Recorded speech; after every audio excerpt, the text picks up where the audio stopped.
Welcome to every episode where we dive deeper than the surface, where every frame hides a secret, and where power always comes with a price. Gen V Episode 7 just dropped, and this one doesn't pull punches. It's the quiet storm before the finale. Betrayal layered under friendship, control masquerading as freedom, and a truth so twisted that even Godolkin University itself feels like a lab experiment ready to explode. In this episode, we finally learn who's really behind the woods, what the virus means for the entire souped-up world, and how Marie, Kate, Jordan, Emma, and Andre each face their own breaking points. So buckle up. We're breaking down every secret, Easter egg, and character turn that leads directly into the chaos of the finale. Open-engi Tichi Afti Armit of Butcherail Episode 7 opens in eerie silence, the kind that follows catastrophe. Kate stands in the woods hallway, trembling, still hearing the screams from last episode. Her power pulses like static through her fingertips, eyes clouded with guilt. Paul Fitzgerald's narration could have said it best. She wanted to set them free, but freedom comes with blood. The camera lingers on the broken doors, the lifeless guards, and the bodies of soups whose powers burned them from the inside out. Kate's decision to unleash them has backfired spectacularly. Overhead, Godolkin's intercom repeats emergency protocols, a haunting reminder that this once prestigious campus is now a battlefield. Jordan and Marie arrive moments later, rushing through the chaos. The way the camera tracks them, handheld, frantic, almost documentary style, mirrors their panic. Jordan switches forms mid-stride, using both male strength and female agility to navigate fallen debris. It's a visual metaphor for identity fluidity under pressure, one of Gen V's sharpest motifs. Marianne T8 Ofpo Br Marie has evolved since Episode 1. Her blood manipulation once felt like horror, now it's control. When she slices her palm and threads blood into tendrils to open a locked door, it's almost beautiful. The red color grading symbolizes not just violence, but empowerment. Inside the control room, she finds the first big reveal, a hard drive labeled V, Batch 3. The files mention test subjects linked to the boys' Homelander incident, tying Gen V directly into the parent show's timeline. We see brief flashes of data. Subject B23, immune response incomplete. That line foreshadows the virus weapon, the key to wiping out soups entirely. Katie's Mirandiorni Vili, meanwhile, Kate's guilt morphs into hallucination. She sees flashes of the people she freed, screaming, melting, dying, begging her to stop. Her power is psychic manipulation, but here it's turned inward. She can't touch anyone without feeling their minds slip into hers. So she wears gloves again, a subtle callback to Episode 2 when she first revealed the cost of empathy. Andre finds her in the courtyard. Their dialogue is brief but heavy. Andre, you wanted to help. Katie, I wanted to feel like I wasn't the monster. Turns out I was wrong. That exchange defines the emotional core of Episode 7. Every character wrestling not with the system's corruption, but their own complicity. Tichi Modrivelity cut to Dean Indira Shetty, her face cold, surgical. She watches the chaos through CCTV screens. The camera pans to a vial glowing blue, the virus. The editing intercuts flashbacks of Shetty's husband's death in the plane crash caused by Homelander, Season 1 of The Boys, grounding her motivation in vengeance. We finally understand, Shetty doesn't hate soups because of morality. She hates them because they remind her of her own powerlessness. In a chilling monologue to Dr. Cardosa, she says, "You can't reason with gods. You have to invent their plague." That line echoes Oppenheimer-style dread, human science playing God to destroy gods. Tichi Undr Jeroen Tikas Andre and Marie track down Dr. Cardosa to the lower levels. The lighting turns crimson, alarms blare, and the score shifts into distorted heartbeats. Cardosa, terrified, reveals that Shetty plans to release the virus at Godolkin first, a test run before mass deployment. Cardosa, if this spreads, it doesn't just kill them. It unravels V from the bloodstream. It makes being super lethal. Marie's reaction, shot, wide-eyed, shaking, tells us the stakes aren't just personal anymore. The Gen V kids are caught between two genocides, Vought's control and Shetty's revenge. VCTR and any humans Ryuaran. Then comes the cameo that changes everything. Victoria Newman appears on a hidden monitor call with Shetty. Her calm voice contrasts the panic around her.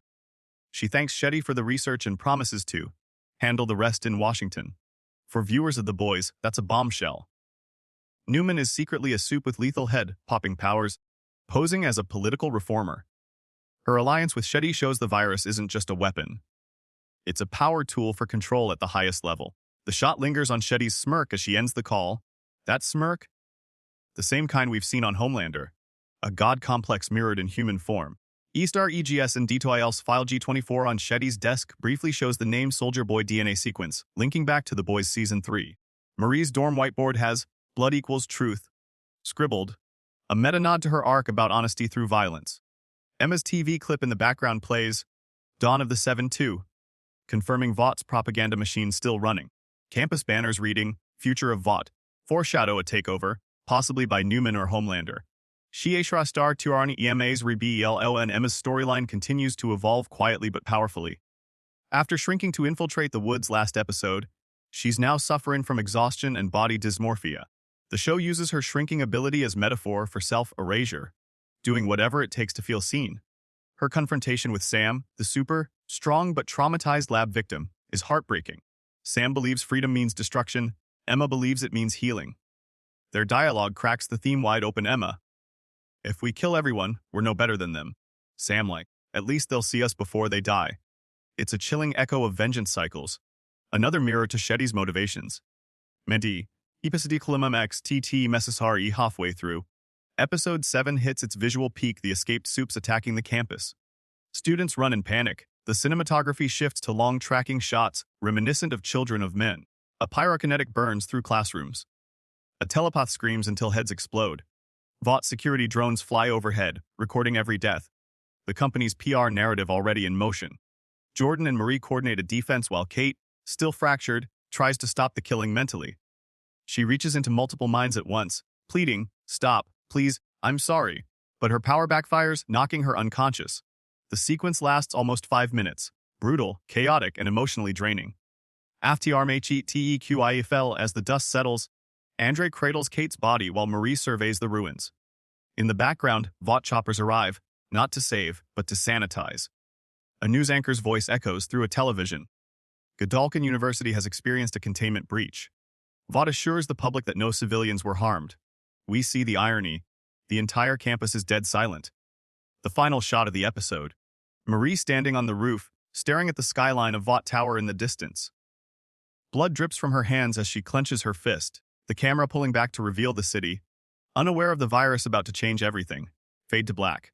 OGHTS Episode 7 is not just setup, it's a mirror. Every soup here is fighting a different kind of controlled scientific, political, emotional. The writing ties each subplot to the same question: what happens when power becomes the only language of survival? In 2025's streaming landscape, Gen V proves that superhero fatigue isn't about capes. It's about conscience. The episode's second act begins in the medical wing of Godolkin, a room that looks more like a morgue than a clinic. The air is heavy with disinfectant and fear. The fluorescent lights flicker, reflecting off pools of blood. Marie stands at the center, shaking, breath ragged, staring at the aftermath of her own power.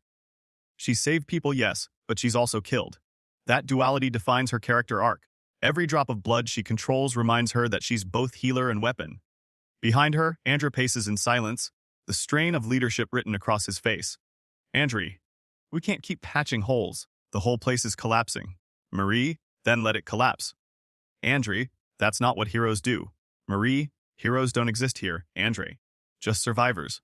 That exchange feels almost Shakespearean. Idealism versus realism, love versus vengeance. Idea and love. They make their way back into the lower corridors of the woods. The part that wasn't destroyed in the last attack.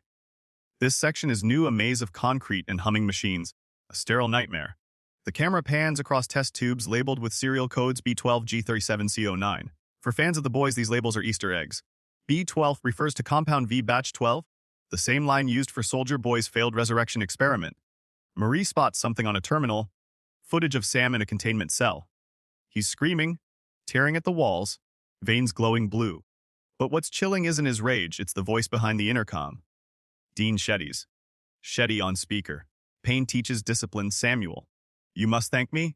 This moment reframes Sam's entire arc. He's not just a victim.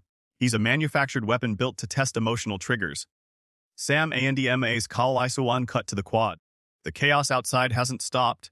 Smoke, sirens, and debris everywhere. Emma searches for Sam, her tiny figure dwarfed by destruction. When she finally finds him, he's standing amid a pile of bodies, covered in blood, eyes burning with manic purpose. "Emma? Sam? Stop! This isn't you!" "Sam, you said we deserved freedom." "This is freedom." The cinematography slows here, muted sound, just heartbeat and rain. while the camera circles them like a storm. Emma tries to reach him, touching his arm, and for a moment, his face softens. But then a Vought drone flies overhead, spotlight flashing, and his rage returns. He rips the drone apart with his bare hands. The symbolism is clear: the machine that watches becomes the machine destroyed. Yet, the audience can't escape the dread. Sam's fight isn't righteous anymore, it's self-destructive. Snudgy Mara. Meanwhile, Kate regains consciousness in the infirmary. Her hands tremble. Every voice she hears echoes. Not from people in the room, but from inside her mind. She tries to block them out, pressing her palms against her ears, but the whispers grow louder. You killed us. You set us free. You belong to the woods.